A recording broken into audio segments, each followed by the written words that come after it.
Today we're going to move on from the fate of Atlantis as we finish the artifacts that Indiana Jones physically held in his hands and move to actually a previous game which was made for in as click and point adventure game style, which was Indiana Jones and the Last Crusade.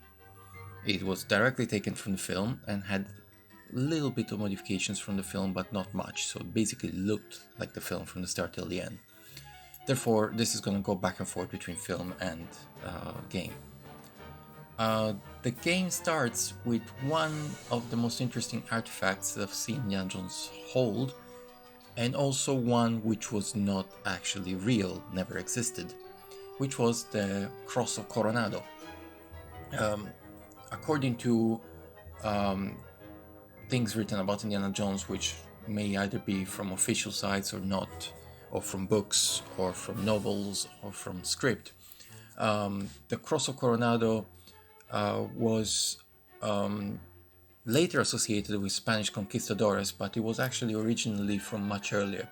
The artifact was made out of gold and brass alloy between the 7th and 8th century, and it was thought to contain the relic of the true cross in the center, so a piece of the cross where Jesus was crucified.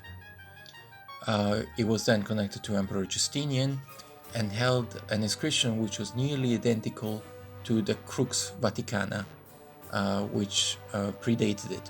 The Crux Vaticana is actually real, and the design in which the cross was made into when they placed it, when they presented it in Indiana Jones, is quite similar to the Crux Vaticana.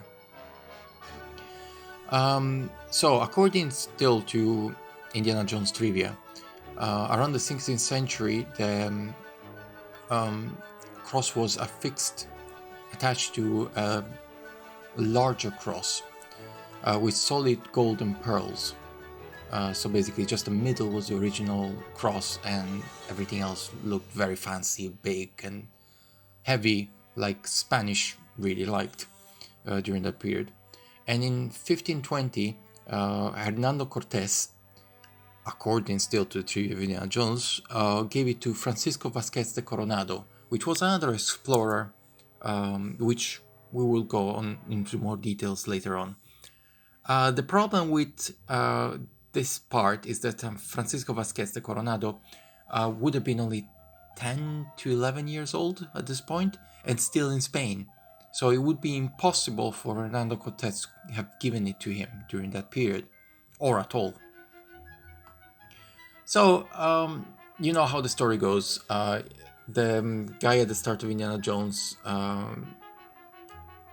nicknamed Fedora, in 1912 found it and then while depredating the caves, and Indiana Jones stole it, ran through a circus cart, got his first whipping on his face, and then lost it again to the corrupted officials, to then get it back later on in his later years and bring it back to the museum.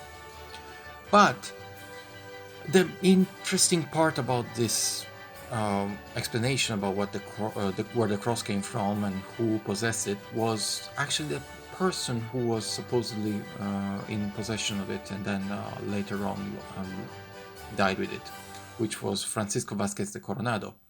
Francisco Vasquez de Coronado, mouthful in Spanish, was a Spanish conquistador who explored Mexico with a very large expedition and went throughout Mexico up to the southwestern parts of the United States in 1540s and 1542. So, yeah, you see, it would have been impossible for him to have gotten the cross from Cortés, as it would have been too young.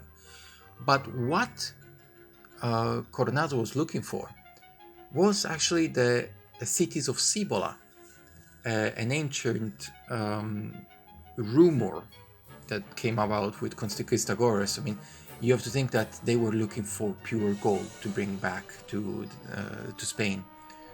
They were only interested in the monetary value of the gold. In fact, they melted most of the things that they found.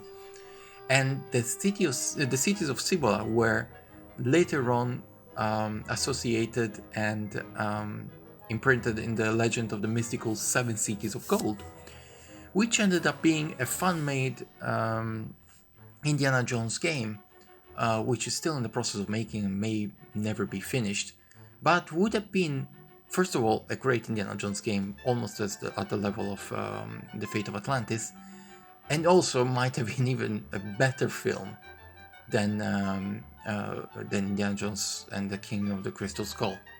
I know it gets a lot of bashing, but coming from Artifact's point of view, Indiana Jones has been always holding onto mythical places, ancient ruins, many Christian artifacts, and places of power, and giving him an alien artifact as a crystal skull, which was also proven many times to be faked and not connected to any culture at all.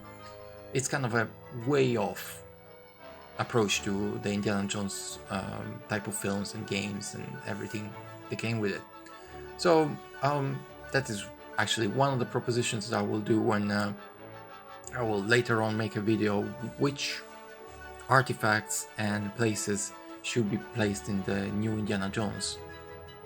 And hopefully someone will from the filming industry might read it and maybe change in the middle of the film something that might associate to it. But I really hope that this will help. But anyway, Coronado, the cross was not real, never existed, and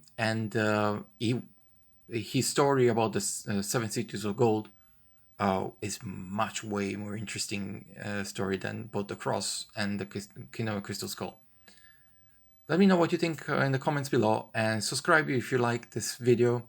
I'll be later coming on with other things from The Last Crusade, as it's the current game we're reviewing and giving interesting facts about the objects he's held in his hands.